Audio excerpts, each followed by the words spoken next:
మనము ఏ దేవతారాధన అయితే చేస్తున్నామో ఆ దేవతారాధనంతా శాస్త్రం ప్రకారం కర్మ. కర్మ అంటే కర్మ. మామూలుగా రోడ్డింటి నువ్వు నడుస్తుంటావు అనుకోండి, అది కర్మ. అదేవిధంగానే నువ్వు ఏదైనా ఒక వరిమడి ఉంటే వరిమడి కోస్తున్నావు అనుకో, అది కర్మ. వరిమడి కుప్ప కొడుతున్నావు అనుకో, అది కర్మ. వడ్లు తీసుకెళ్ళి మిషన్లో వేసి దాన్ని బియ్యంగా చేసి తీసుకొస్తున్నావు, అది కర్మ. అలాగే దైవ పూజ కూడా ఒక కర్మ. ఆ కర్మ ఎంతో ఈ కర్మ కూడా అంతే. ఇది పెద్ద కర్మ అని మీరు అనుకోవద్దండి.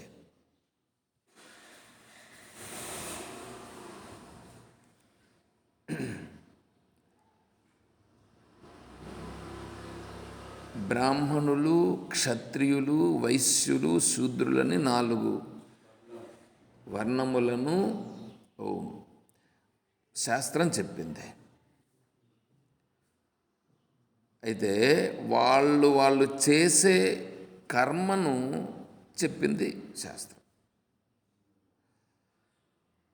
బ్రాహ్మణులు ఏ కర్మ చేయాలి, క్షత్రియులు ఏ కర్మ చేయాలి, వైశ్యులు ఏ కర్మ చేయాలి, శూద్రులు ఏ కర్మ చేయాలి. వాళ్ళు చేసే కర్మ వాళ్ళ యొక్క జీవన యాత్రకి అది ఉపయోగపడుతుంది. అయితే మోక్షమును పొందుట కొరకి ఖచ్చితంగా దైవారాధన చేసి తీరవలసినదేనా అని మీరు ప్రశ్న ఎవరైనా అడిగి ఉండొచ్చు. మీరు అడగలేదు, నేనే చెప్తున్నా. మీరు చేసే కర్మ ఉందే, ఆ కర్మయోగముగా అయితే, మీరు చేసే కర్మ ఏదైనా కావచ్చు, అది కర్మయోగమైతే, యోగముగా కాదు, కర్మయోగముగా అయితే, యోగముగా కాదు, కర్మయోగం. నీ బుద్ధిలో ఉండేదాన్ని వీటికొచ్చినప్పుడు తీసిపెట్టువారుగా. అర్థమవుతుందా? ఎందుకంటే మీ బుద్ధిలో ఉండేది వస్తుంది. కర్మను యోగము అని అంటున్నారు, కాదు, కర్మయోగము. అదేమైపోవాలా? కర్మయోగం కావాలా. కర్మయోగం అయితే అది మనశ్శుద్ధికి దారితీస్తుంది. కర్మ ఏమవుతుంది? కర్మయోగమైతే అది మనశుద్ధికి దారితీస్తుంది. కాబట్టి ఇప్పుడు దైవారాధన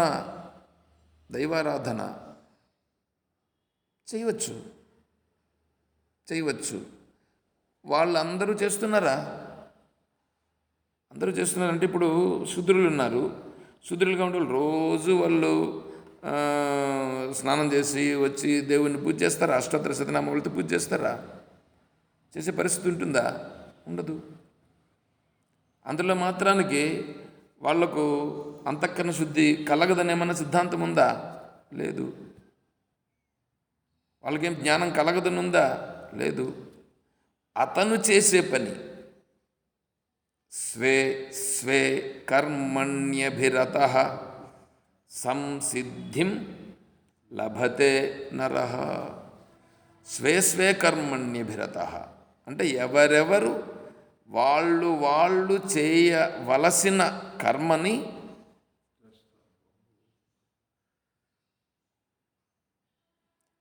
నేను ఇప్పుడే చెప్పాను. ఏమని చెప్పాను? మీ బుద్ధిలో ఉండేదాన్ని చెప్పద్దు. మీ బుద్ధిలో ఉండేది శాస్త్రానికి సరిపోదు. వాళ్ళు చేస్తుండే కర్మ, ఇంకా వాళ్ళ కర్మ వాళ్ళు చేయక ఇంకేం చేస్తున్నారు చెప్పండి? వాళ్ళు చేసే కర్మ వాళ్ళు చేయలేదా? స్త్రీలు వంట చేస్తున్నారు, ఉద్యోగులు ఉద్యోగం చేస్తున్నారు, వ్యాపారులు వ్యాపారం చేస్తున్నారు, రాజకీయ నాయకులు రాజకీయం చేస్తున్నారు, బ్రాహ్మణులు పూజ చేస్తున్నారు, యజ్ఞయాగాది క్రతువులు చేస్తున్నారు. ఇంకేం చేయకయింది?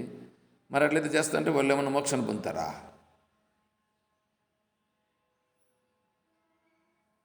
మోక్షాన్ని పొందరు. అందుకే నేను చెప్తా ఉంటుంది, వాళ్ళు చేస్తా అంటే వాళ్ళ కర్మను వాళ్ళు చేస్తున్నారంటే అది తప్పు. అందుకే మీరేం చేస్తారు, ఈటికి వచ్చినప్పుడు మీ బుద్ధిని పక్కలో పెట్టు. మీ బుద్ధిని పక్కలో పెట్టు. మీరు ప్రశ్న అడుగు, నేను చెప్తా. కర్మ ఏం కావాలి ఇప్పుడు? కర్మయోగము కావాలా? కర్మయోగం కావాలా? కర్మయోగం అవుతే అంతఃకరణ శుద్ధికి దారి తీస్తుంది.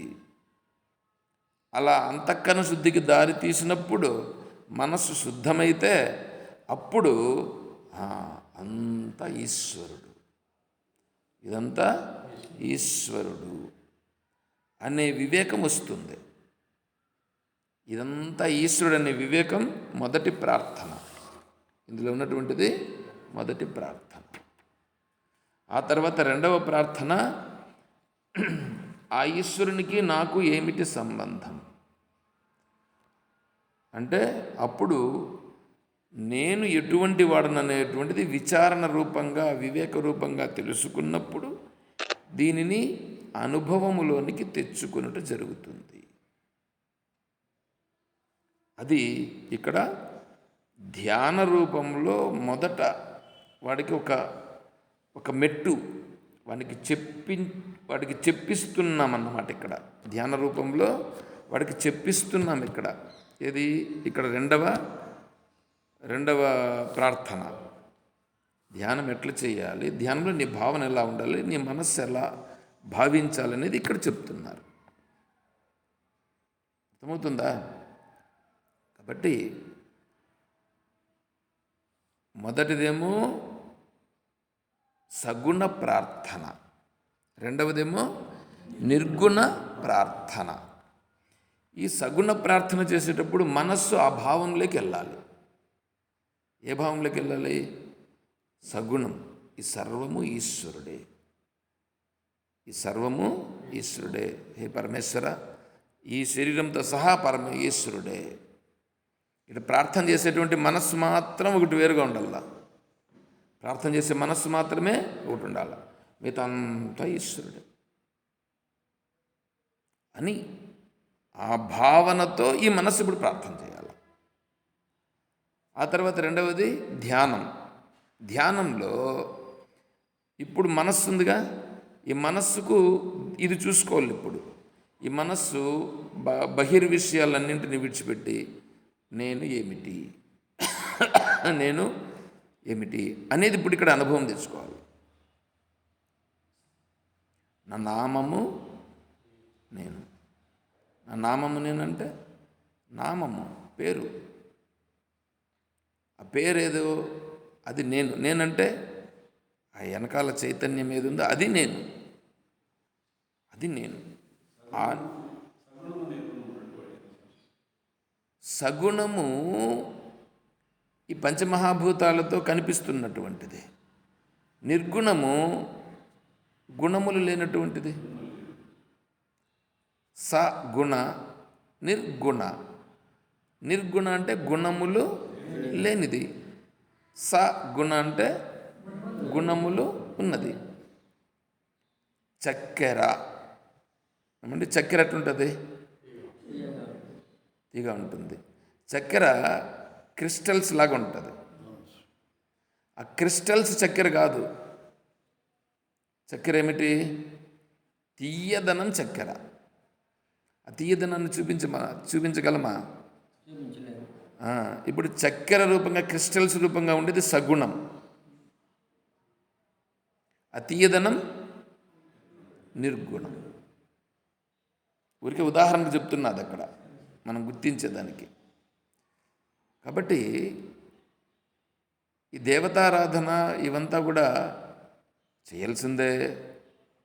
దేవతారాధన చేయవలసిందే. అది యోగంగా మారాల. కర్మయోగము కావాలి. కర్మయోగం. ఇప్పుడు మనం రోజు 6:30 అని సమయం పెట్టుకుంటే 6:30కి ఉండలు కాదు, మొదలు పెట్టాల.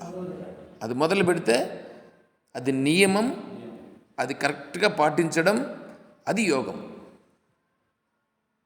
అది యోగం. 6:30 మనం ఇక్కడ ఉండి కూడా సమయం చూసుకోకుండా మనం వేరే ఏదైనా మాట్లాడుతున్నామని అనుకోండి, అప్పుడేమిటి?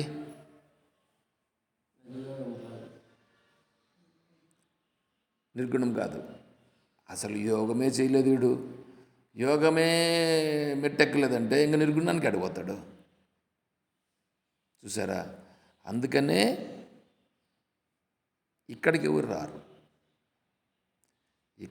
రారు. ఒకటోది. రెండవది, ఈ పాఠానికి, నేను చెప్పే పాఠానికి ఎవరు రారు. ఇది డెవలప్మెంట్ కాదు. ఇది 100 మంది వస్తే డెవలప్మెంట్ అని మీరు అనుకోవచ్చు, నేను అనుకోను. వచ్చిన వాళ్ళు మనస్సు గ్రహిస్తే అది పరిపక్వత. అంతేగాని ఆశ్రమం అంతా నిండిపోతే డెవలప్మెంట్ కాదు. నిండాల్సిన పనిలా, నేను ముందే చెప్పా. అర్థమవుతుందా? కాబట్టి ఎంతమంది రావాలా, ఇది పెరగాల, ఇది ఏదో వ్యాప్తి చెందాల, అవసరంలా. మారాల్సింది ఎవరు? నేను మారాలి. ఎవరికి వారు. నేను మారితే అది పరిపక్వత. అంతేగాని ఇంకేమేమో కావాలని ఊహించాల్సిన అవసరం లేదు. అది మైండ్లో పెట్టుకోవద్దు. సరే, ఇప్పుడు కొంతసేపు ఓంకార జపం చేస్తాం. ఓంకార జపం చేసేటప్పుడు ఏంటంటే సైలెన్స్ లేకపోవాలి. సైలెన్సే ప్రధానం. ఇప్పుడు ఓం పోయినాం, అప్పుడు సైలెన్స్ అయింది కదా. ఆ సైలెన్స్లో ఎక్కువసేపు ఉండాలి. నీకు ఓం విడిచిపెట్టిన తర్వాత కొంతసేపు అట్లాగా నీ మనస్సు సైలెంట్గా ఉంటే అప్పుడు శ్వాస 1-2 సార్లు తీసుకోవచ్చు. 1-2 సార్లు తీసుకో, కానీ నువ్వు సైలెన్స్ అనేది నువ్వు ఫీల్ కావాలి. అది ఫీల్ కాకపోతే నువ్వు ఎన్ని చేసినా ప్రయోజనం లేదు. ఇప్పుడు లోకంలో ఉండే సామెత ఒకటి చెప్తా. కోటి విద్యలు ఎందుకు చేస్తున్నారు? భోజనం కోసమే కదా, పొట్ట నింపుకునేదానికి కదా. అదేవిధంగానే ఆకాశాత్ పతితంతోయం యథాగచ్చతి సాగరం సర్వదేవ నమస్కార కేశవం ప్రతిగచ్చతి. దీని గురించి మొన్న కొద్దిగా చెప్పడం ప్రయత్నం చేసిన. అంటే నువ్వు ఏమి చేసినా చివరకు చేరాల్సింది ఎక్కడికి? కేశవుడెవడు? వాడెవడు? ఆ మాట చెప్పు. నీ బుద్ధిని పెట్టొద్దు. అందుకే నీ బుద్ధిని పెట్టేటప్పుడు ఆలోచన చేసి మాట్లాడు. చెప్పానుగా ఇప్పుడే. ఇప్పుడు ఇక్కడ గట్టిగా మాట్లాడడం అనేది నువ్వు గుర్తించడం కోసం, నీ పైన వ్యతిరేక భావంతో కాదు.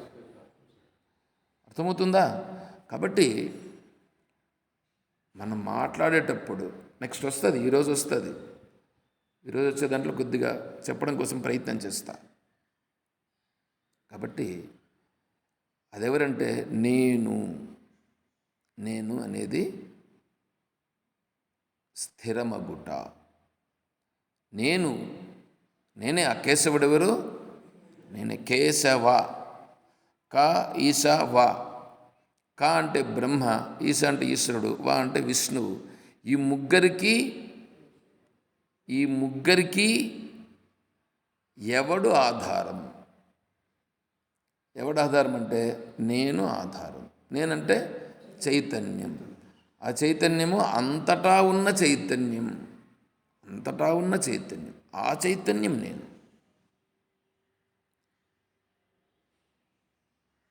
హరిహర భేద భావాన్ త్వఘటిత ఘటనా పటీయసి మాయా.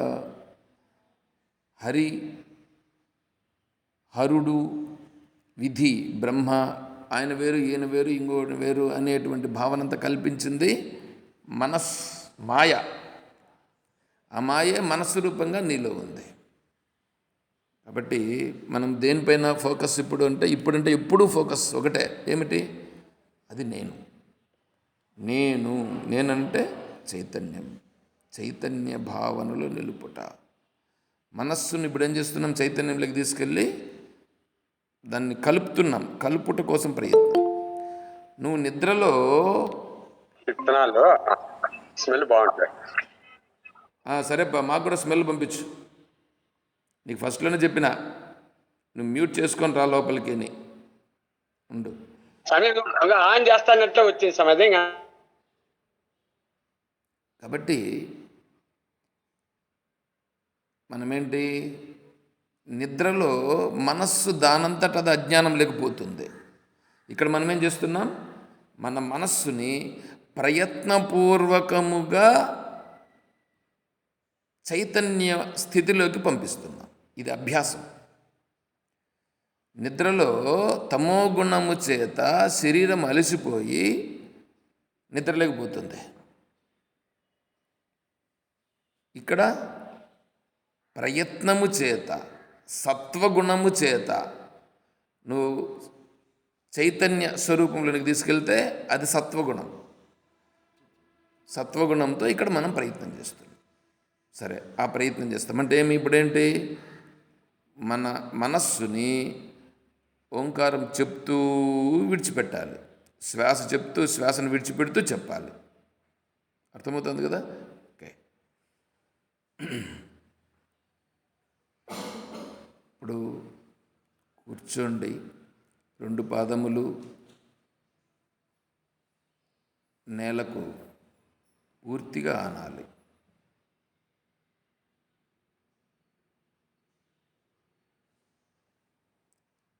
తర్వాత 2 చేతులు 2 మోకాళ్ళపైన ఉంచుకొని చూపుడు వేలుని బొటన వేలుతో కలపాలి. మిగిలిన 3 వేళ్ళను చాపుకోవాలి. చేతులు బాగా స్ట్రైట్గా పెట్టుకోవాలి. నడుము, వీపు, మెడ, తల అంతా నిటారుగా ఉండాలి. కన్నులు అలవోకగా మూయాలి. అంటే కన్నులు మూత పడాలి. కన్నులు వేరే దేనిని చూడకుండా, అట్లాగని గట్టిగా మూయకుండా మూసుకోవాలి. కన్నులు మూసుకోవాలి. ఫ్రీగా ఉండాలి.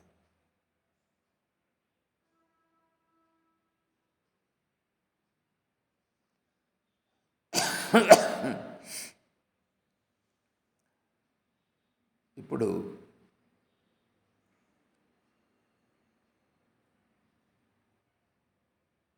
శరీరమునంతా ఒకసారి పరిశీలించాలి. నీ శరీరాన్ని నువ్వే పరిశీలించుకో.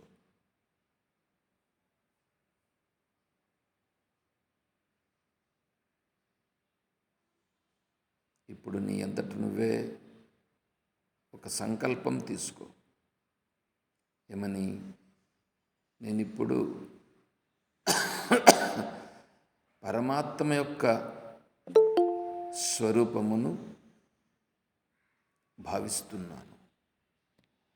ఆ పరమాత్మ భావనలోనికి వెళ్ళుట కొరకు నేను ప్రయత్నం చేస్తున్నాను.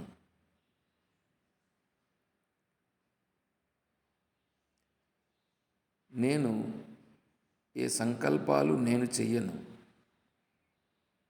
కానీ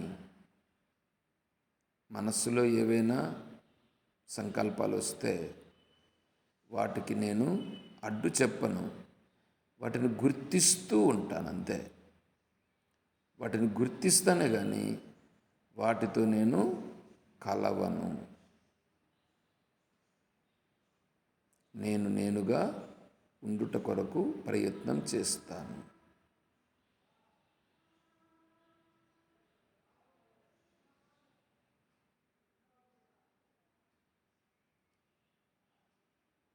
ఒక 2 సార్లు శ్వాసను బాగా తీసుకొని విడిచిపెట్టాలి.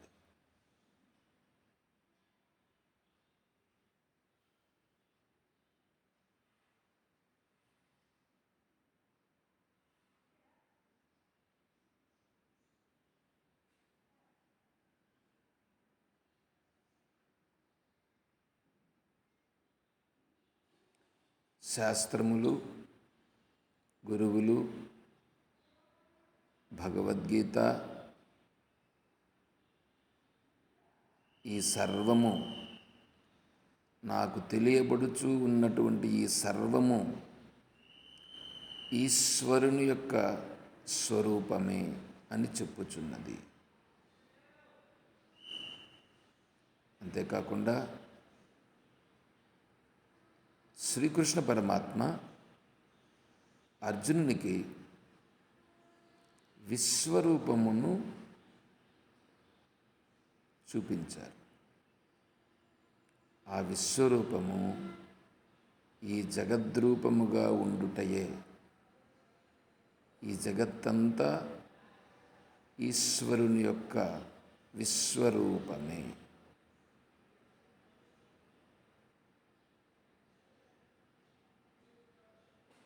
ఈ విశ్వరూపమునే అర్జునునకు అర్థమయ్యేటట్లుగా శ్రీకృష్ణ పరమాత్మ బోధించినారు. నేను నాకు తెలియబడుచున్నటువంటి ఈ జగత్తుని వేరువేరుగా నేను చూస్తూ భావిస్తూ ఉన్నాను. కానీ విశ్వరూప సందర్శన యోగమునందు భగవంతుడు ఈ సర్వము తన స్థూల శరీరముగా అర్జునునకు చూపించినారు.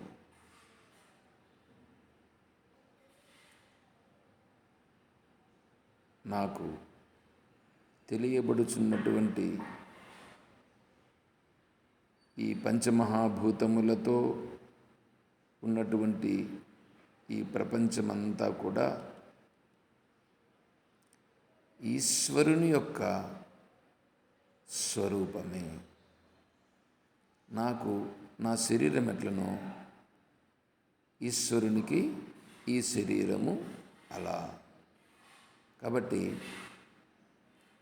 నాకు తెలియబడుచున్నదంతా ఈశ్వరుడే.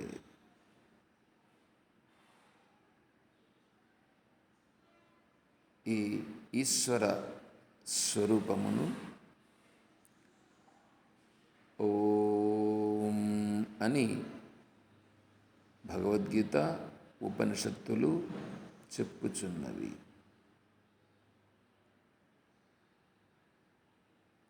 నేను ఈ ఈశ్వర స్వరూపమును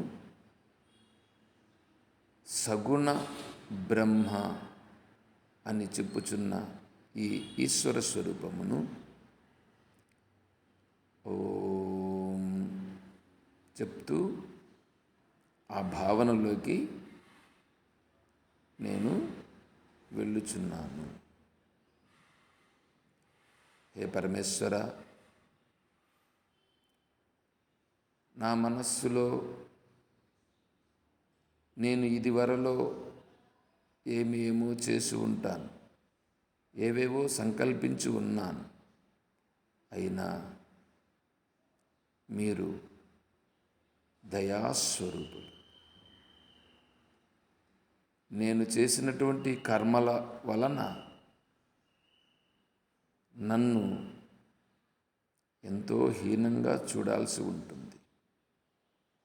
కానీ మీరు దయార్ద్ర స్వరూపులు, దయాసాగరులు. దయాసాగరులైనటువంటి హే పరమేశ్వర, నా పైన దయతో నేను నీ తత్వాన్ని తెలుసుకోవాలని అనుకుంటున్నాను. నా మనస్సుకి మీ యొక్క దివ్యమైనటువంటి ఈ సగుణ బ్రహ్మ స్వరూపాన్ని నేను భావించగలిగి, ఈ సగుణ బ్రహ్మతో నేను వ్యవహారం చేసేటట్లుగా నా బుద్ధిని పరిపక్వమయ్యేటట్లుగా అనుగ్రహించండి. నా ప్రార్థనను మన్నించండి. హే జగదీశ్వర, నాకు సగుణ బ్రహ్మ యొక్క తత్వాన్ని ప్రసాదించండి. నేనిప్పుడు ఓంకార రూపంగా సగుణ బ్రహ్మను భావిస్తున్నాను.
చేతులు జోడించి నమస్కారం చేస్తూ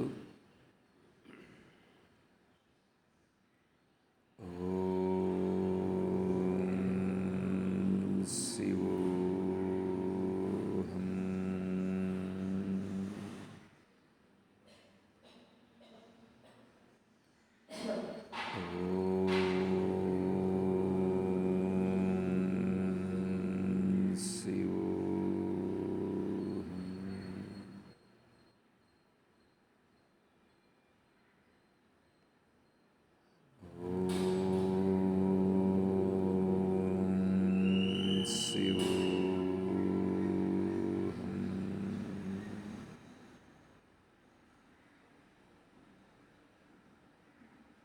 రెండు చేతులు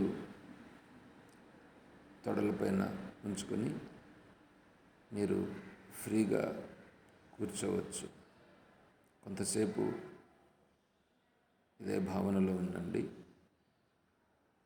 శరీరము కొద్దిగా తేలికైనట్లుంటుంది,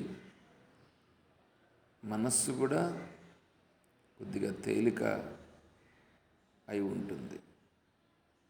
కాబట్టి అలాగే ఉండాలని మనస్సుకు అనిపిస్తుంది.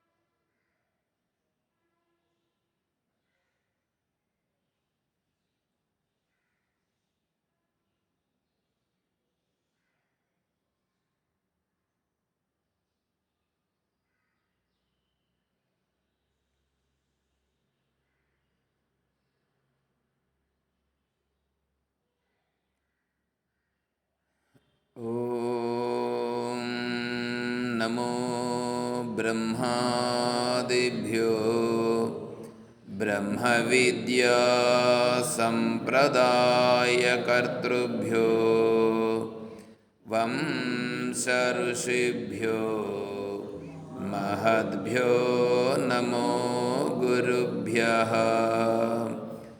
ఓం శంకారూపేణ మచ్చిత్తం పంకీకృతమభూద్యయా కిం కరీయస్య సా మాయా శంకరాచార్యమాశ్రయేత్.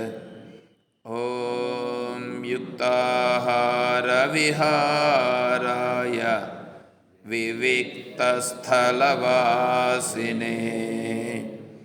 మలయాళయతేంద్రాయ బ్రహ్మనిష్ఠాయ తే నమః. ఓం నారాయణం నమస్కృత్య నరం చైవ నరోత్తమం దేవీం సరస్వతీం వ్యాసం తతో జయముదీరయేత్. ఓం సహనావవతు సహనౌ భునక్తు సహ వీర్యం కరవావహై తేజస్వినావధీతమస్తు మా విద్విషావహై. ఓం శాంతిః శాంతిః శాంతిః. హరిః ఓం తత్సత్.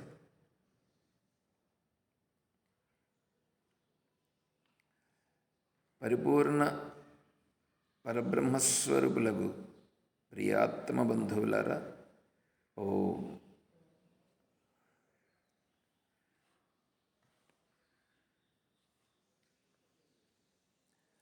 ప్రశ్నోత్తరి. సేతే సుఖం కస్తు సమాధినిష్టో జాగర్త జాగర్తికో వా సదసద్వివేకీ కే శత్రవః సంతి నిజేంద్రియాణి తాన్యేవ మిత్రాని జితాని యాని.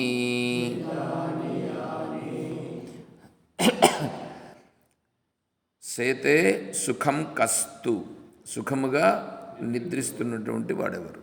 సమాధి నిష్ఠుడు.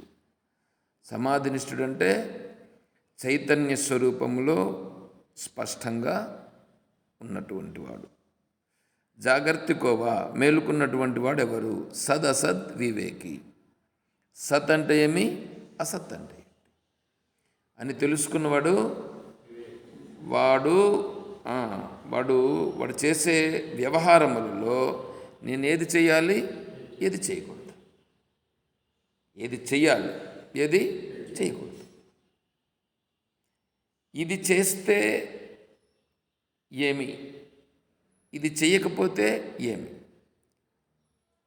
చేస్తే వచ్చేటువంటి పర్యవసానం ఏమి, చెయ్యకపోతే వచ్చే పర్యవసానం ఏంటి? రోజు స్నానం చేయాలి, స్నానం చేస్తే వచ్చే పర్యవసానం ఏంటి, స్నానం చేయకపోతే వచ్చే పర్యవసానం ఏంటి? స్నానం ఎందుకు చేయాలి, ఎందుకు చేయకూడదు? ఇప్పుడు సముద్ర స్నానానికి వెళ్తామని అనుకోండి. సముద్రం దగ్గరికి వెళ్తే సముద్రంలో స్నానం చెయ్యాలి, సముద్రం దగ్గరికి వెళ్తే సముద్ర స్నానం చెయ్యాలి. నది దగ్గరికి వెళితే నది స్నానం చెయ్యాలి. అయితే ఇప్పుడు కాశీ క్షేత్రానికి వెళ్ళారని అనుకోండి, గంగా నది ఉంది కదా, ఆడ గంగా నదిలో స్నానం చేస్తారు. గంగా నదిలో స్నానం చేస్తే వీళ్లకు జలుబు, దగ్గు, జ్వరం వస్తుంది. తిరుమలకు పోతే తిరుమలకు పోయి వచ్చిన వాళ్ళందరికీ దగ్గు, జ్వరం వస్తుంది. తెలుసా మీకు? ఇదే వస్తుందా? ఎందుకు రావాలా? అరే పోయింది మనం దేవుని దగ్గరికి పోతే దగ్గు, జ్వరం ఎందుకు రావాలా? చూడండి, కాశీ క్షేత్రానికి పోయి గంగా నదిలో మునిగితే దగ్గు, జలుబు ఎందుకు రావాలా? నీటిలో కల్మషములు ఉన్నవి. అట్లాగని ఇప్పుడు ఆ నదిలో స్నానం చెయ్యాలనా వద్దా? గంగానది పరమ పవిత్రమైనది. పరమ పవిత్రమైనటువంటి గంగానదిలో స్నానం చెయ్యాలా? చెయ్యాలి. అందుకని స్నానం చేయడానికి వెళ్తాం. అయితే వివేకవంతుడు, ఇక్కడ సదసద్వివేకి కదా, వివేకవంతుడు ఏం చేస్తాడంటే, ఏం చేయాలని చెప్పిందంటే, వీళ్ళందరూ కొంతమంది పెద్ద పెద్ద పెద్ద వేదాంగాలన్నీ అధ్యయనం చేసినటువంటి వాళ్ళందరూ ఏం చెప్తారంటే, నేను వాళ్ళని పొగుడుతున్నానని మీరు అనుకుంటారేమో, ఆ నదిలోకి పోయి స్నానం చేస్తే దాన్ని ఏదో విధంగా నిలబడి దానికి ఏదో కొద్దిగా మట్టి తీసుకొని ఎంతో మంత్రం ఒకటి చెప్పి దాంట్లో వేసి అప్పుడు మునగాలని చెప్తారు. వీళ్ళంతా వెధవలు ఇంకొకరు లేదని చెప్పి తత్వవేదానంద స్వామి వారు చెప్పారు. ఎందుకంటే వాళ్ళకి తెలిసింది లేదు, పట్టింది లేదు. నదిలో పోయి స్నానం ఎట్లా చేయాలనో అలా చేయాలి. స్నానం చేయడం అనేది ఏంటి? స్నానం మునగడం లేవడం. అంతేగాని నదిలో ఎంగిలి ఉంచరాదు. నదిలో సోపు వేసి ఆ సోపు నీళ్లను దాంట్లో పోయేటట్లు చేయరాదు. నదిలో ఈత కొట్టరాదు. చూడండి, ఈత కొడితే ఏమవుతుంది? కాళ్ళతో తన్నుతారు, కాళ్ళతో తన్నాల్సి వస్తుంది, లేదా కాళ్ళతో తొయ్యాల్సి వస్తుంది. కాబట్టి ఈత కొట్టరాదు. నది పరమ పవిత్రమైనది కదా, కాబట్టి నువ్వు ఈత కొట్టరాదు. మూత్ర విసర్జన చెయ్యరాదు. వస్త్రములను ఉతికి పిండరాదు. వస్త్రములను నువ్వేం చేయాలంటే, ఒకవేళ పిండుకోవాలనుకుంటే నీళ్లను బయట తీసుకొచ్చి బయట దాంట్లో చేసుకొని బయట పిండాలి. అంటే అప్పుడు నువ్వేం చేసినట్లు అవుతుంది? నదిని ఆ, పరమ పవిత్రమైనటువంటి నదిని నువ్వు చూచినట్లు అవుతుంది, సేవించినట్లు అవుతుంది. తర్వాత నది స్నానం చేసి, అంటే ఒక 3 మునకలు మునక వేసి తర్వాత వచ్చి రూములో నువ్వు శుభ్రంగా వేరే నీటితో స్నానం చేయాలి. ఎందుకంటే ఆ ఆ బ్యాక్టీరియా అంతా ఉంటుంది దాంట్లో, అదంతా నీ నెత్తిన నీ ముఖంలో అంతా పోయి ఉంటుంది. దాన్ని ఇప్పుడు శుభ్రంగా మళ్ళా నువ్వు శుభ్రం చేసుకోవాల్సి వస్తుంది. సముద్ర స్నానం చేస్తే కూడా మళ్ళీ వచ్చి స్నానం చేయాలి. కూర్చొని వేస్తున్నారు దూరాలాగా వేస్తుంది దూరంలాగా. కాబట్టి సముద్ర స్నానం చేస్తే సముద్రం నీళ్ళేంటి? ఉప్పు. శరీరం అంతా ఏమవుతుంది? ఉప్పు అయిపోతుంది. అందుకని ఏం చేయాలి? నువ్వు మొదట సముద్ర స్నానం చేసేదానికి ముందు మంచినీళ్ళతో స్నానం చేయాలి. ఎందుకంటే సముద్రంలోకి నీ శరీరాన్ని మలినంగా తీసుకుపోరాదు. తర్వాత సముద్ర స్నానం చేసిన తరువాత మళ్ళీ నువ్వు మంచినీళ్ళతో స్నానం చేసుకోవాలి. ఇది వివేకం. ఇది వివేకం. అంతేగాని సముద్రంలో సముద్ర స్నానం చేయాలి అని చెప్పి ఆడొక రకంగా చేయడము, నదిలో స్నానం చేయడం అని చెప్పి ఎంతసేపు మునుక్కుంటూ ఉండడము, ఆడ బట్టలు తీసి ఆడ ఉత్తుకుంటా ఉండడం, ఇవన్నీ చేయడము. ఆడపోయి ఇంత మట్టి ఎత్తుకోవాలి, ఇంత ఎత్తుకోవాలనో ఎంత ఎత్తుకోవాలనో, ఒక పెళ్ళ ఎత్తుకోవాలంట, ఎత్తకపోయి ఇదేదో మంత్రం చెప్పి అది చెప్పి, ఇవన్నీ సదసద్వివేకము కాదు. తర్వాత గోపూజ అంటే మన దృష్టిలో ఏంటంటే, గోవుకి ఏం చేస్తారంటే ముందరంతా బొట్లు పెడతారు, తర్వాత తోకకి బొట్లు పెడతారు, తోక దగ్గర ఎత్తుకొని ఇవన్నీ తిప్పుతారు.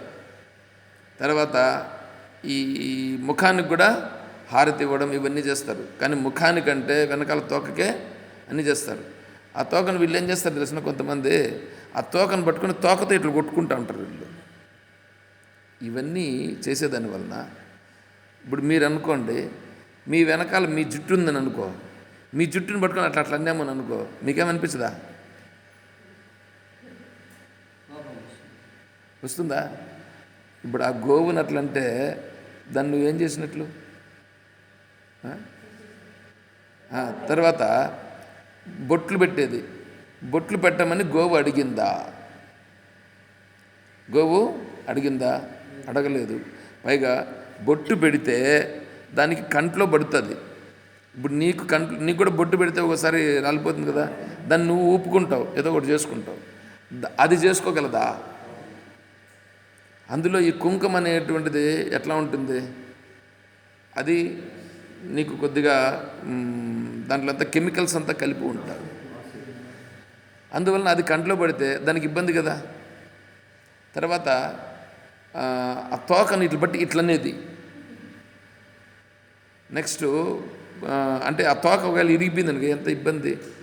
ఆ ఏనుగుకి ఏమిటంటే ఏనుగు వెంట్రుకలు ఉంటాయి చూడండి, తోక వెంట్రుకలు. ఆ ఏనుగు తోక వెంట్రుక ఉంటే కన్నా మన దగ్గర మనకేమి గ్రహాలు రావంట.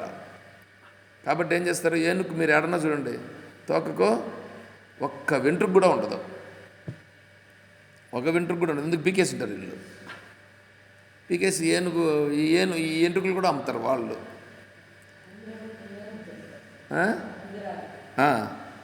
ఏంటంటో చేస్తారు, చేసుకొని పెట్టుకుంటే వాళ్ళకి ఏంటంటో అవుతాయని. ఇవన్నీ కూడా వివేకమా అంటే కాదు, అవివేకం. తర్వాత గోవును నువ్వు పూజ చేయాలని అనుకున్నావు అనుకో, స్వామి చెప్పినటువంటి విధానం చెప్తున్నా నేను. గోవుకు పూజ చేయాలంటే గోవుకు ఏదిస్తే సంతోషపడుతుందో దాన్ని నువ్వు ఇవ్వు. గోవుకి ఏం పెడితే సంతోషపడుతుంది? ఎంతో నువ్వు పెడతావు. నీ దగ్గర ఇప్పుడు కసువు ఉండదు, అప్పుడు నువ్వేం చేయాలా? ఏదో ఉంటుంది దాన్ని నువ్వు తీసుకుని వెళ్ళి దానికి పెట్టు. పెట్టడం అంతే, ప్రదక్షిణములు అక్కర్లేదు, అక్కడికి అయిపోయింది. అది గోవు సంతోషపడుతుందిగా. సంతోషపడుతుందా? నువ్వు ఇప్పుడు సంతోషపరచుటయే ఇక్కడ పూజ, సంతోషపరచుటయే పూజ. ఇతరులను మొదట ఇవన్నీ చూస్తే ఇదే సదసద్వివేకం అంటే ఇదే, ఇతరులను సంతోషపెట్టుట. వాళ్ళ యొక్క ఇప్పుడు భిక్షగాళ్ళు వస్తారు. మన ఇంటిలో ఫ్రిడ్జ్లో పెట్టింటారు ఇల్లు, అది ఇంక తినేదానికి పనికిరాదని భావించి వాడు వస్తే వానికి ఎత్తుకొని పోయేస్తుంది. వాడికి బాగుంటుందా? ఏమండి? ఆత్మౌపమ్యేన సర్వత్ర సమం పశ్యతి యోర్జున అన్నాడు కదా భగవంతుడు. అంటే మీ ఇతరులను ఎవరిలాగా చూడమన్నాడు? నాలాగా చూడుము. నీ ఎదుటి వాళ్ళనందరినీ కూడా నీలాగా చూడు, నీలాగా చూడాలి. ఇతరులను ఎవరినైనా సరే నా సోదరునిలాగా చూడొద్దు. మీరు మీ సోదరుని ప్రేమించుట లేదు. మీ సోదరులను మీరు ప్రేమిస్తున్నారా చూసుకోండి కావాలంటే. మేము 3 సోదరులు, ఒకడు తెలంగాణలో ఉన్నాడు, ఇంకొకడేమో ఈ ఆంధ్రాలో ఉన్నాడు, ఇంకొకడేమో చెన్నైలో ఉన్నాడు, తమిళనాడులో ఉన్నాడు. 3 రాష్ట్రాల్లో ఉన్నారు. వాడిని వీడెప్పుడు మాట్లాడిస్తాడో, వీడిని వాడెప్పుడు మాట్లాడిస్తాడో ఏమో, మాటలే ఎప్పుడో ఉంటాయి. అటువంటిది ఇంక ప్రేమ ఏముంది? కాబట్టి ప్రేమించుట అనేటప్పుడు నీవు ఎలా ప్రేమించుకుంటావో, నీకు ఎలా ఉంటే బాగుంటుందని నీవు భావిస్తున్నావో అలాగా నువ్వు ఇతరులతో వ్యవహారము చేయుట, అది ప్రేమించుటంటే. అర్థమవుతుందా? ఇది సదసద్వివేకం గురించి చెప్తున్నా. ఎవరితోనైనా సరే ఇదే వ్యవహారం. ఇప్పుడు అత్త కోడలు ముఖ్యంగా ఇక్కడ కుదిరితే మిగతాటివన్నీ ఈజీగా కుదురుతాయి. అత్తను చూస్తే కోడలకు మంట, కోడలను చూస్తే అత్తకు మంట. ఎందుకు? తనలాగా చూడదు, అమ్మలాగా చూడాలని అంటారు. ఎవరు చూస్తారు? శాస్త్రం చెప్పేదేం లేదండి. శాస్త్రం ఎక్కడ చెప్పలేదు. ధర్మశాస్త్రంలో వీళ్ళున్నారు చూడండి, ఎవరు? మనుధర్మశాస్త్రం. శాస్త్రం అది ధర్మానికి సంబంధించిన శాస్త్రం. శాస్త్రం కాదు అది, నీతి శాస్త్రం. శాస్త్రం భగవద్గీత, ఉపనిషత్తులు శాస్త్రం. అవన్నీ మనుధర్మశాస్త్రం ఉంది, పరాశర ధర్మశాస్త్రం ఉంది. తర్వాత వచ్చినటువంటి వాళ్ళు సూత సంహిత అని అదొక ధర్మశాస్త్రం ఉంది. ఇట్లా వీళ్ళు చాలామంది చాలా చెప్పారు. ఇవన్నీ మనకు అవి ప్రమాణాలు కాదు. అయితే కొంతవరకు మనుధర్మశాస్త్రం ప్రమాణమే. అయితే అది కూడా భగవద్గీత దగ్గరకు వచ్చినప్పుడు భగవద్గీతలో చెప్పినటువంటి దానికి మనుధర్మం శాస్త్రంలో చెప్పినటువంటి దానికి ఏదన్నా క్లాష్ వచ్చిందని అనుకోండి, అప్పుడు మనుధర్మశాస్త్రాన్ని విడిచిపెట్టి భగవద్గీతలో చెప్పిన దానిని నువ్వు ఆచరించవలెను. అది వివేకం. కాబట్టి ఇప్పుడు ఇతరులతో మనం వ్యవహారం చేసేటప్పుడు ఇతరుల కన్నులలో నీకు ఆనందము కల్పించేటట్లుగా నువ్వు చేయాలి. అది ప్రేమ, అది సేవ. ఇప్పుడు గోవుకు కూడా నువ్వు అరటిపండు ఇస్తే, అరటిపండు ఎత్తుకొని వస్తే చాలు, అదేం చేస్తుంది? దాన్ని అరటిపండుని చూస్తానే నీ దగ్గరకు వస్తుంది అది. అంటే ఇప్పుడు దానికి తెలిసిందే లేదా? నా కోసం తెస్తున్నాడు అని తెలిసింది, గుర్తించింది, దాన్ని ఇస్తున్నాడు. ఓ, నిన్ను ఎట్లా చూస్తుంది అప్పుడు? అదే నిన్ను ప్రేమగా చూస్తుందా? అది చూడదా? దాని కన్నుల్లో చూడు, అప్పుడు ఒక వెలుగు కనిపిస్తుంది. అదే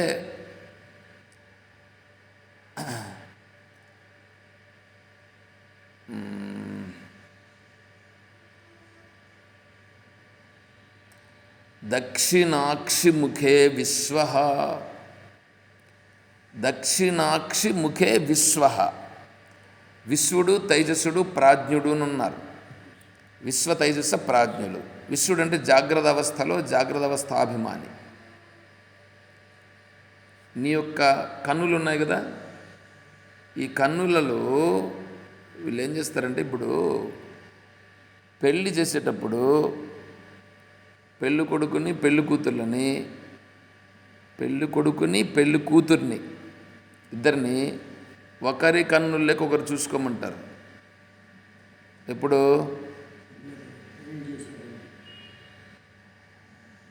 ఆ జీలకర్ర బెల్లం ఇచ్చి అది నెత్తిన పెట్టి ఒకరి కన్నుల్లోకి ఒకరు చూడమంటారు. చూడమంటారా?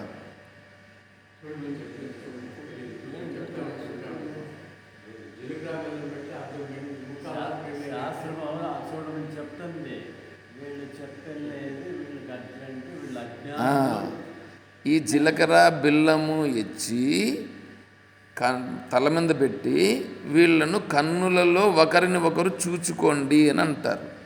అది చూడాలి. అంటే అప్పుడు ఏంటంటే ఆ కన్నులలో ఈ కన్నులు పెట్టి చూస్తే ఏమవుతుందంటే ఇద్దరి యొక్క కన్నులు కలుస్తాయి. ఆ కన్నులలో ఈ కన్నులు కలిసినప్పుడు ఏమవుతుందంటే ఏకమవుతుంది. ఈ ఏకమైనప్పుడు వీళ్ళ మనస్సు వాళ్ళ మనస్సు, ఇక్కడ ఈ కంటిలో ఉన్నటువంటి ఈ విశ్వడు ఆ కంటిలో ఉన్నటువంటి విశ్వడు, ఈ రెండు ఏకమవుతాయి. అప్పుడు ఏకమవుతారు వీళ్ళు. అందుకని అక్కడ ఆ స్థితిని కల్పించుట కొరకు అప్పుడు చూడాలా. అంతవరకు వీళ్ళు ఓపిక పడతారా? ఇప్పుడు మారిపోయినాయి అన్నీ, ముందే అయిపోయింటాయి. పెళ్ళికి ముందే కూడా మనం ఏం చేయలేము. కాబట్టి ఇక్కడ విషయం ఏంటంటే సదసద్వివేకం. ఎప్పుడు ఏమి చేయాలా, ఎప్పుడు ఏమి చెయ్యకూడదు. ఇది ఎందుకు ఇలాగే చేయాలి, ఎందుకు ఇలా చేయకూడదు, ఇది కూడా తెలుసుకొని చేయడం. దాన్ని ఏమంటారంటే సదసద్ వివేకం. నువ్వు ఏమైనా చెయ్యి, ఇది ఎందుకు చేస్తున్నావో తెలుసుకో. శాస్త్రం దీన్ని చేయమని చెప్పిందా లేదా తెలుసుకో. శాస్త్రం ప్రకారం ఇది నేను చేసి తీరాలి, చెయ్యి. ఉదయము లేచిన వెంటనే సూర్యభగవానునికి అర్ఘ్యప్రదానం, లేచిన వెంటనే కాదు, స్నానం అంతా చేసి అర్ఘ్యప్రదానం చెయ్యాలి. గాయత్రి మంత్ర ఉపాసన చెయ్యాలి. కేవలం పురుషులకే కాదు, స్త్రీలకు కూడా యోగ్యత ఉందని చెప్పినారు స్వామీజీ. గాయత్రి మంత్రోపాసన స్త్రీలు కూడా చెయ్యాలని చెప్పినారు. అది మీకు గ్రూపులో కూడా పెట్టి ఉన్నాను, ఎప్పుడో పెట్టినా, మీరు చూస్తే తెలిసి ఉంటుంది. అర్ఘ్యప్రదానం చేయాలి, గాయత్రి మంత్రోపాసన కూడా చేయాలి. ఇది వివేకం. ఎప్పుడు చేయాలి అర్ఘ్యప్రదానం? సూర్యుడు ఉదయించే సమయంలో చెయ్యాలి, సూర్యుడు అస్తమించే సమయంలో చెయ్యాలి. వీడు ఉదయించే సమయానికి లేవడు.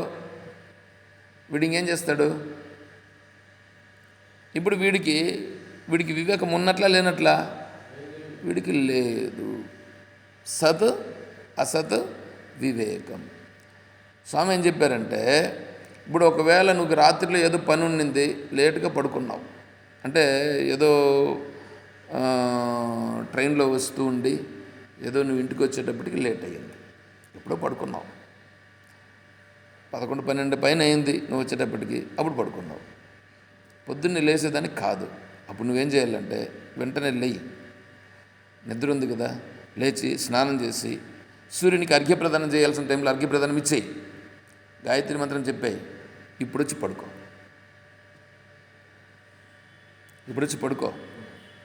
నువ్వు ఎంతసేపు అన్నా పడుకో, నిన్ను ఎవరు వద్దంటారు. అంటే ఏమైంది ఇప్పుడు ఇక్కడ? ప్రవృత్తించ నివృత్తించ, కార్య అకార్యే, భయ అభయే, బంధం మోక్షం చ యా వేత్తి బుద్ధిస్సా పార్థ సాత్విక బుద్ధి. అది సాత్విక బుద్ధి. ఏది చేయాలా, ఏది చేయకూడదు, ఏది ఎందుకు చేయాలి, ఏది ఎందుకు చేయకూడదు. చూసారా? ఎందుకు చేయాలి, ఎందుకు చేయకూడదు. ఇదంతా తెలిసి ఉండుట వివేకం. సత్ సత్ ఏది అసత్ ఏది అనేది తెలిస్తే అప్పుడు నువ్వు చేసే పని ఏమైపోతుంది అక్కడ. ఇప్పుడు ఇదంతా ఇప్పుడు నేను చేసేటువంటి దాన్ని ఈశ్వరుడు చూస్తున్నాడా లేదా? ఏమంటే ఈశ్వరునికి తెలుస్తుందా లేదా? ఈశ్వరునికి తెలియట్లా. స్వామీజీ ఒక కథ చెప్పారు, విద్యాప్రకాశానంద స్వామి వారు. ఏమిటంటే తన దగ్గర శిష్యులు కొంతమంది ఉన్నారు. ఆ శిష్యులకు ఒక అరటిపండు ఇచ్చాడు. ఎవ్వరూ చూడకుండా ఈ అరటిపండును తినేసి రండి. ఈ అరటిపండు నేను ఎక్కడి నుంచినో తెచ్చాను, ఇది చాలా గొప్ప అరటిపండు, మీరేం చేయాలి, ఎవరు తినకుండా చూస్తే మీకు మహిమలు మంత్రాలు ఏంటో వస్తాయని చెప్పాడు. ఇడు పోయాడు. వాడు ఏం చేశాడు, చీకటి రూమ్లోకి పోయి తిన్నాడు ఒకడు. ఇంకోటి ఏం చేశాడు, ముసుగేసుకొని తిన్నాడు. ఇంకోటి ఏం చేశాడు, ఎవరు చూడకుండా అట్లా దూరంగా పోయేసి అడవిలోకి పోయి తిన్నాడు. ఇంకొకడు ఏమన్నా గుహలోకి పోయి తిన్నాడు. ఇట్లా రకరకాలుగా వాడు. ఇంకొకటి ఏం చేశాడు, కన్ను మూసుకొని వాడు తిన్నాడు. రకరకాలుగా తిన్నారు, అందరూ తినేసారు. మరుసటి రోజు అందరూ వచ్చారు. ఏనైనా అందరూ తిన్నారా? అందరూ తిని ఉంటే మీ అందరికీ శక్తి సామర్థ్యాలు వచ్చేటువంటి స్థితిని నేను చేస్తానన్నాడు. ఒక్కడు మాత్రం ఏం చేశాడంటే అరటిపండుని తీసుకొని వచ్చి టేబుల్ మీద పెట్టాడు. ఇదేంద్రాడు వాని వైపు వింతగా చూశాడు స్వామి. ఎవరు? స్వామి చూసి, ఏమరా నువ్వు అరటిపండు ఇట్లా తీసుకొచ్చావు? నాయన మీరందరూ తిన్నారా? తిన్నాం స్వామీజీ. వాళ్ళందరూ అనుకుంటున్నారు ఈవిడొక వెధవా, వీడికి అరటిపండు తినేది కూడా చేత కాలేదు.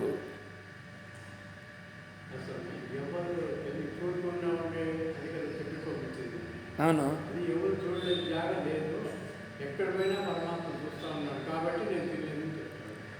అప్పుడు ఇతన్ని అడిగితే వీళ్ళందరూ అనుకుంటారు, శిష్యులందరూ ఏమనుకుంటున్నారు, వీడికి అది ఈరోజు అయిపోయింది గురువు దగ్గర, గురువు గారు ఈయనకు మంచి పనిష్మెంట్ ఇస్తారు, వీడంతా ఎక్స్ట్రాలు చేస్తాడు, వీడికి ఖచ్చితంగా ఈరోజు అవుతుంది అని అనుకుంటున్నారు వీళ్ళందరూ.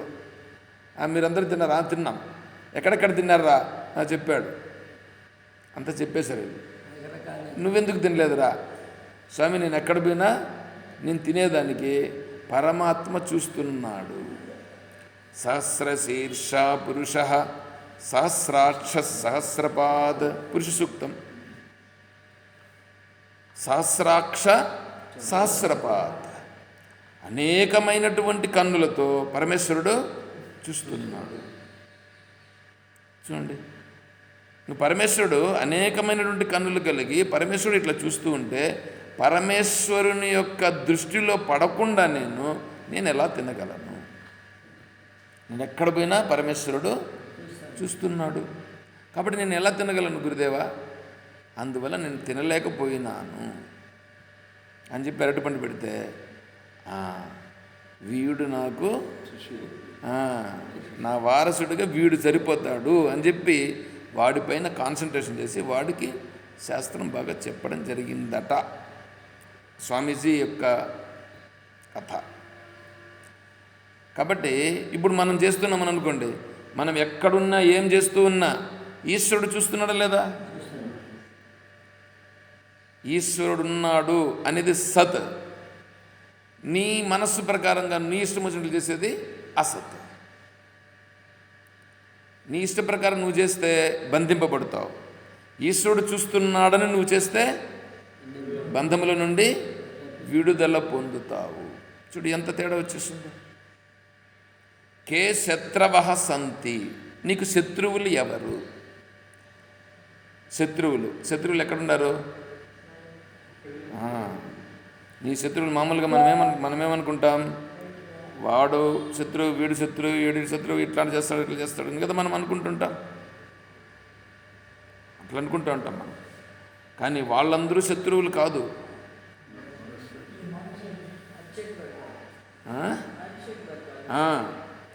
నీ యొక్క ఇంద్రియములే నీకు శత్రువులు. నీ ఇంద్రియములు, నీ మనస్, ఇవే నీకు శత్రువులు. బంధురాత్మాత్మనస్తస్య ఏనాత్మైవాత్మన జితః అనాత్మనస్తు శత్రుత్వే వర్తేతాత్మైవ శత్రువత్. నీకు నీవే శత్రువు, నీకు నీవే మిత్రుడు. ఇప్పుడు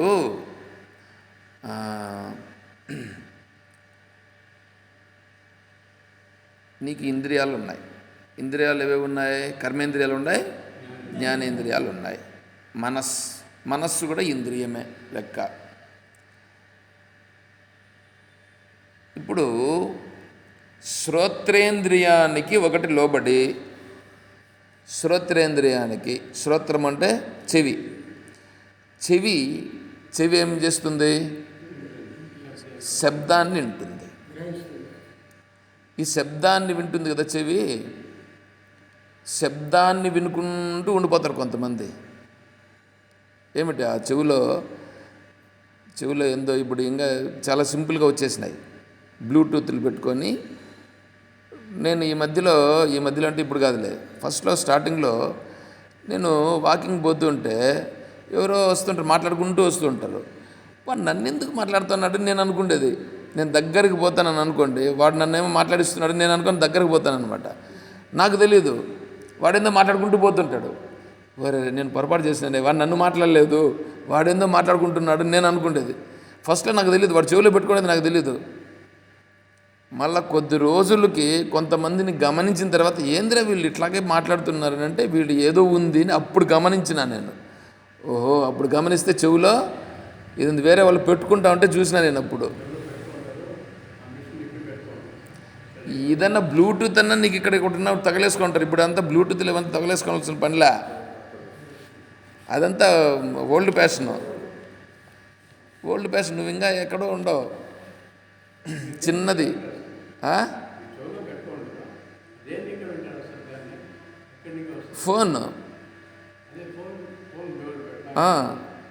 ఫోన్ జేబులో పెట్టుకుని. ఇప్పుడు ఫోన్తో కూడా పనిలా. వాచ్ ఉంది కదా, ఫోన్ ఉంటుంది,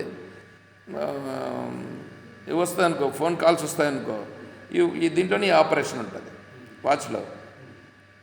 ఫోన్ను టచ్ చేయాల్సిన పని, ఫోన్ నీ దగ్గర ఉంటుంది, జేబులో ఉంటుంది. కాల్స్ను నువ్వు టచ్ చేయాల్సిన పనిలా.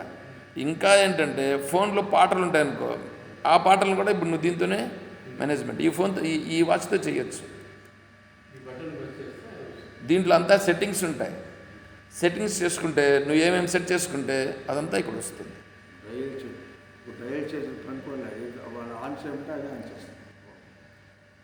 అంత టెక్నాలజీ ఉంది చూసారా. ఇప్పుడు వీని పాటికి వీడు మాట్లాడుకుంటూ పోతుంటాడు, వాడు ఏదో మాట్లాడుకుంటున్నాడు, మనతో ఏదో మాట్లాడుతున్నాడు అనుకుంటే మనం పొరపాటు చేసినట్లు అవుతుంది. ఈ జింక ఉంది చూడండి, జింక ఏం చేస్తుంది? జింక పరిగెత్తుతుంది, అది దొరకదు మనుషులకి. జింకను పట్టేవాడు ఏం చేస్తాడంటే వీడు ఫ్లూట్ ఊదుతూ పోతాడనమాట. ఒక పక్క ఫ్లూట్ ఊదుతూ పోతే ఆ శబ్దం వస్తుంది చూడు, ఆ ఫ్లూట్ శబ్దానికి జింక ఏమవుతుందంటే అది ఆలకిస్తూ అట్లాగా నిలిచిపోతుంది. ఫ్లూట్ దానికి మాత్రం అది అట్లా అయిపోతుంది. అందుకని ఇద్దరు పోతారు జింకను పట్టాలంటే. ఒకడు ఫ్లూట్ ఊత్తూ పోతాడు, ఇంకోటి వెనకాల వాళ్ళు ఎత్తుకొని పోతాడు. వాడు ఫ్లూట్ ఊత్తూ ఉంటే జింక అట్లాగా మైమరిచి ఉండిపోతుంది. వెనకాల ఉండేవాడు ఏం చేస్తాడు? వేసేస్తాడు. దాని జీవితం ఏమైపోయి ఇంక ఇప్పుడు అదే మాట ముందు ఉండు. ఇప్పుడు జింక పోయిందా? దాని జీవితం నాశనం అయిపోయిందా? ఓకే, ఒకటి బాయ్ అంటే చెవుకు దాసుడు అయిన దానికి జింక ప్రాణం పోయింది. నెక్స్ట్ నాలుక. చేపలు ఉంటాయి, చేపలు పట్టేవాడు ఏం చేస్తాడు? గాలం వేస్తాడు. గాలానికి ఏం వేసి ఉంటాడు? ఎర్రేస్తాడు. ఇదేం చేస్తుంది? ఈ చేప తిరుగుతూ ఉండి ఎర్ర కనిపిస్తుంది. ఎర్ర కనిపించే లోపల దీనికి తినాలనిపిస్తుంది. పోయి ఒకసారి దాన్ని అట్లా ముట్టుకున్నప్పుడు ఏం కాదు. రెండోసారి ఏం కాలేదు అని అనుకొని ఏం చేస్తుంది? బాగా పోయి పట్టుకుంటుంది. పట్టుకుంటే ఏమవుతుంది? వాడు పైన ఉండేవాడు ఏం చేస్తాడు? లాగుతాడు. ఇది ఎర్ర దేనికి గుట్టుంటాడు?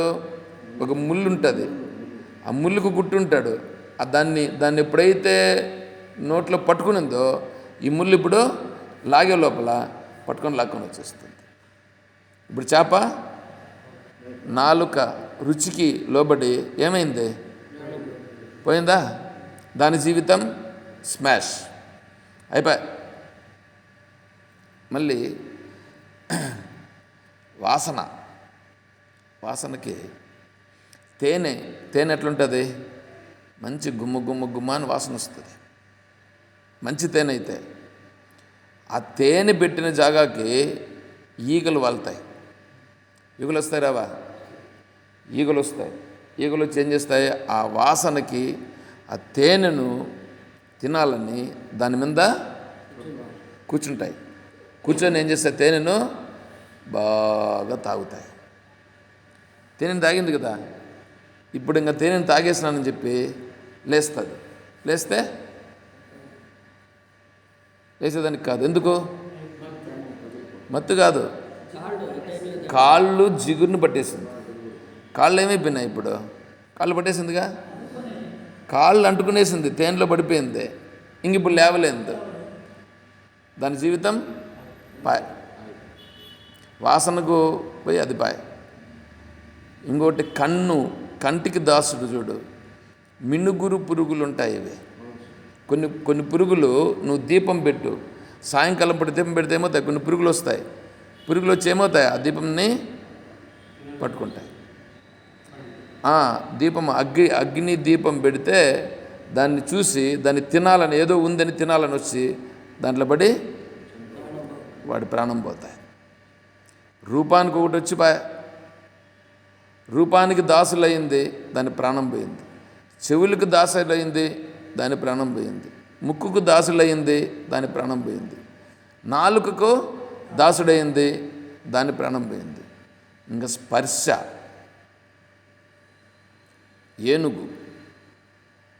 ఏనుగు ఆడ ఏనుగును చూస్తే మగ ఏనుగు ఆ ఆడ ఏనుగును పొందకుండా ఉండలేదంటది. అంటే ఆ స్పర్శకు అది దాసు. ఇప్పుడు ఏనుగును పట్టాలని అనుకోండి, ఒకవేళ వీళ్ళు ఏం చేస్తారు? ఏనుగును పట్టేటువంటి వాళ్ళు ఆడ ఏనుగును తెచ్చి అక్కడ మధ్యలో నిలబెడతారు. ఆడ ఏనుగును పెడతారు, దానికి కావాల్సిన ఆహారం అంతా పెడతారు. దాని చుట్టూ ఒక కందకం దవ్వుతారు. కందకం చుట్టూ దవ్వుతారు. తవ్వి ఏం చేస్తారంటే దానిపైన ముందు వెదుర్లు పెట్టి కనిపించకుండా దానిపైన గడ్డి ఇంక వేరే అంతా పెట్టేసి దానిపైన మట్టి కూడా మామూలు మట్టే వేసేస్తారు. ఇప్పుడు దాన్ని చూస్తే నువ్వేం అస్సలు ఆడ కందకం ఉన్నట్లుగా తెలియదు. ఈ మధ్యలో పలమనేరులో ఆ విధంగా ఏనుగును పట్టినారు, చాలా ఇబ్బంది పెడుతుంటే పట్టిన తరువాత మళ్ళీ దాన్ని ఫోటో తీశారు, ఫారెస్ట్ డిపార్ట్మెంట్కి అప్పగిస్తూ. దాన్ని ఇప్పుడు మీరు ఫోటోలో చూస్తే కూడా దాని కళ్ళల్లో నీళ్లు గారుతున్నాయి. ఈ ఏనుగు ఏం చేస్తుందంటే ఈ ఆడ ఏనుగు ఉండేటువంటిది తింటుంది. తినిన తర్వాత ఎప్పుడన్నా ఒకసారి అరుస్తుంది. ఈ అరుపు విని ఆ ఏనుగు ఎక్కడో ఉంటుంది, అది పరిగెత్తుకుంటూ వస్తుంది. ఆడుండే ఏనుగును చూస్తుంది, గుర్తిస్తుంది. ఇది పరిగెత్తుకుంటూ వస్తుంది. పరిగెత్తుకుంటూ వచ్చి ఆ ఏనుగు దగ్గరికి పోదామని చూస్తే ఏమవుతుంది? అక్కడ ఆ కందకంలో పడిపోయింది. ఇంతవరకు ఎంత ఫ్రీగా ఉన్నింది అది, ఇప్పుడు పైకి ఎక్కాలని ప్రయత్నం చేస్తుంది, పైకి ఎక్కలేదు. తిరుగుతుంది. వీళ్ళు మనోళ్ళు ఎట్లాంటి వాళ్ళు? మనోళ్ళు వచ్చి దానికి ఒక మత్తు ఇంజెక్షన్ని షూట్ చేస్తారు. దాని దగ్గరికి పోయి షూట్ చేసినట్లుగా మత్తు ఇంజెక్షన్ని పంపిస్తే ఆ ఇంజెక్షన్ పడి దానికి మత్తు వస్తుంది. మత్తు వచ్చిన తర్వాత దానికి గొలుసులతో కట్టేసి పైకి లాగి దాన్ని వేరే అంతా ఇచ్చేస్తారు. అప్పుడు దాన్ని తీసినారు, దాన్ని ఫోటో తీస్తే కళ్ళల్లో నుంచి నీళ్ళు వస్తూ ఉన్నాయి. అంటే ఏమి ఇప్పుడు దాని యొక్క స్వేచ్ఛను కోల్పోయిందిగా. స్వేచ్ఛను కోల్పోయి అది కళ్ళల్లో నుంచి నీళ్ళు వస్తూ ఉండేటువంటిది చూస్తే ఎంత బాధ అనిపిస్తుంది. అంటే ఇప్పుడు మనకు బాధ అనిపించేటట్టు ఇప్పుడు బాధపడుతుంది ఎవరు? ఆ ఏనుగే దానంతట అదే బాధపడుతుంది. ఏమని? నేను దీన్ని చూసి వచ్చి ఇక్కడ తగులుకున్నానే, అయిపోయింది ఇంక నా బ్రతుకు. వచ్చిందా లేదా? ఏమంటే ఒక్కొక్క దానికే ఒకటొకటి లోబడితే ఇవన్నీ ఎక్కడున్నాయి ఇప్పుడు? కన్ను, ముక్కు, చెవి, నాలుక, చర్మం ఎక్కడున్నాయి? మనలో ఉన్నాయి. ఇప్పుడు మనం వాటికి దాసులై ఉండామా, వాటికి దాసులు కాకుండా ఉండామా?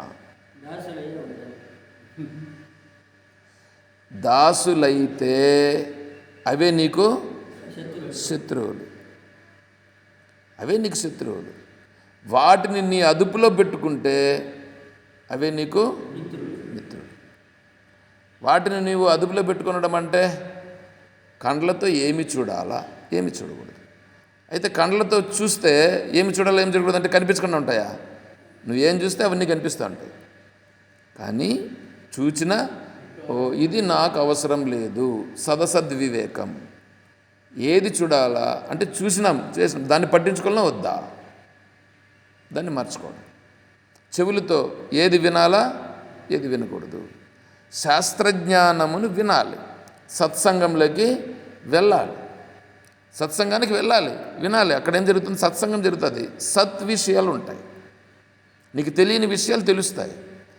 నీకు ప్రపంచంలో ఉండేది పెద్ద పెద్ద గొప్ప వాళ్ళని నువ్వు అనుకుంటావు. వాళ్ళందరూ పెద్దోళ్ళు కాదు, గొప్పలు కాదు, వాళ్ళంతా వద్దులే, శాస్త్రానికి విరుద్ధంగా ఉండేటువంటి వాళ్ళు కాదు, అంత అట్లాంటి వాళ్ళు. కాబట్టి శాస్త్రాన్ని గురించి చెప్పే ప్రదేశానికి వెళ్ళాలి, అది సత్సంగం అవుతుంది. చూసారా? తర్వాత నాలుక. ఏమంటే నాలుగు దాసులు, ఈ బీపీ షుగర్లు అంతా ఎందుకు వచ్చినాయి అనుకుంటున్నారు? షుగర్లో గ్రేడ్ 1, గ్రేడ్ 2 ఉంటుంది, లెవెల్ 1, లెవెల్ 2. ఈ లెవెల్ 1 అనేటువంటిది వాళ్ళ హెరిడిటీ, అంటే వంశపారంపర్యంగా వచ్చేటువంటివి కొన్ని ఉంటాయి.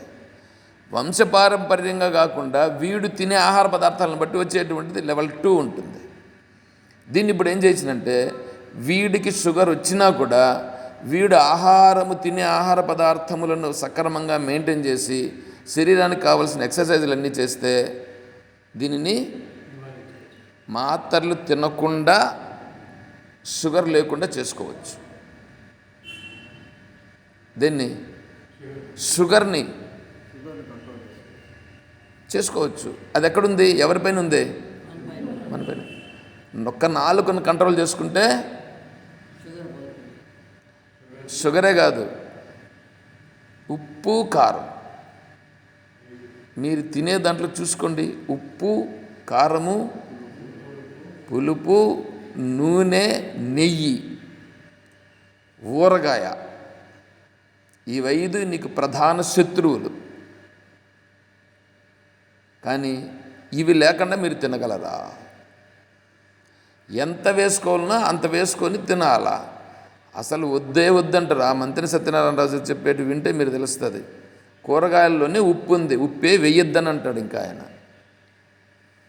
కూరగాయల్లోనే ఉప్పు ఉంది. ఆయన కూడా ఒక డాక్టరే. ఆయన సైంటిస్టులు కూడా చెప్తున్నారు, అసలు ఒరిస్సాకపోతే ఉప్పే తినరంట వీళ్ళు.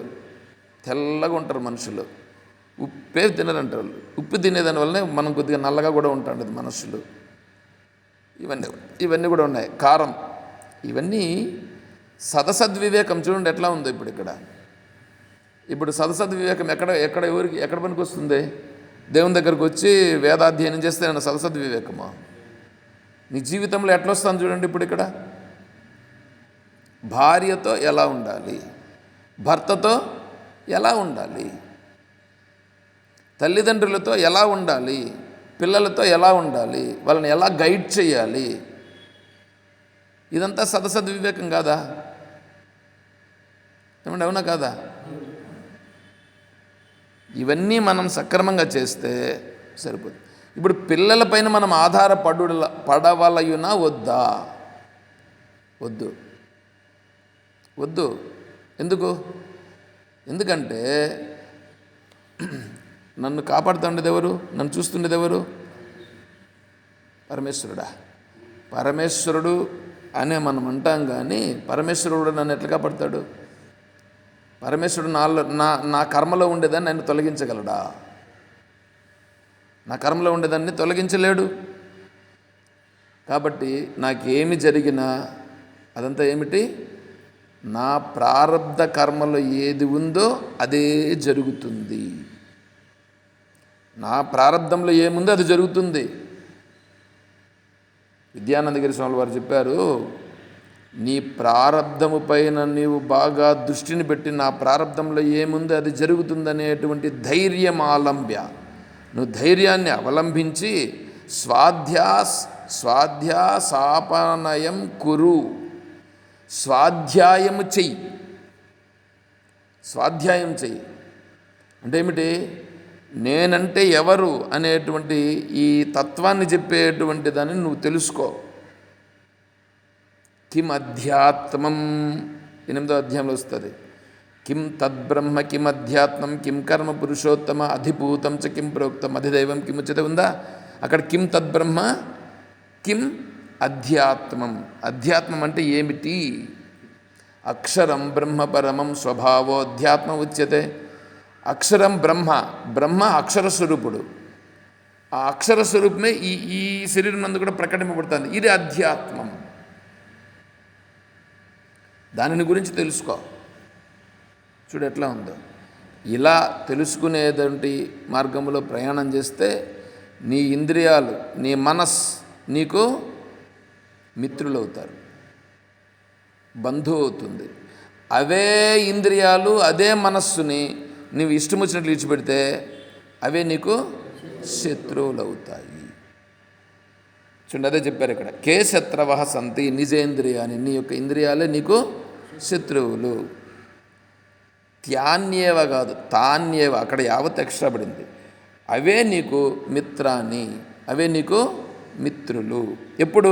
జితాని యాని, ఆ ఇంద్రియాలను నీ మనస్సును నీకు సరిపోయేటట్లుగా అనుకూలంగా నువ్వు తీసుకుంటే అవే నీకు మిత్రులు. ఏమంటే అర్థమైందా ఇప్పుడు? కాబట్టి అది చెప్పారు గురువు గారు. కాబట్టి మనం మన జీవితంలో, మన జీవితానికి అన్వయిస్తుందా, లేకపోతే ఏమన్నా గుళ్ళో పోయి పూజ చేసేటప్పుడు ఇది పనికొచ్చేదే?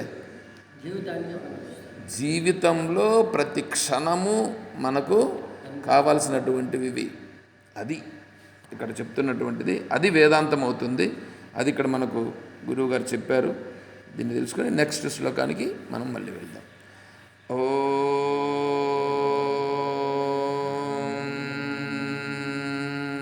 తత్సత్. ఓం సర్వం శ్రీ సద్గురుచరణారవిందార్పణమస్తు. ఓం జై బోలో శ్రీకృష్ణ పరమాత్మకి, జై బోలో గీతా మాతాకి, జై బోలో భక్త మండలికి. హర నమః పార్వతీపతయే. జై సీతారాం. హరి ఓం తత్సత్. ఓం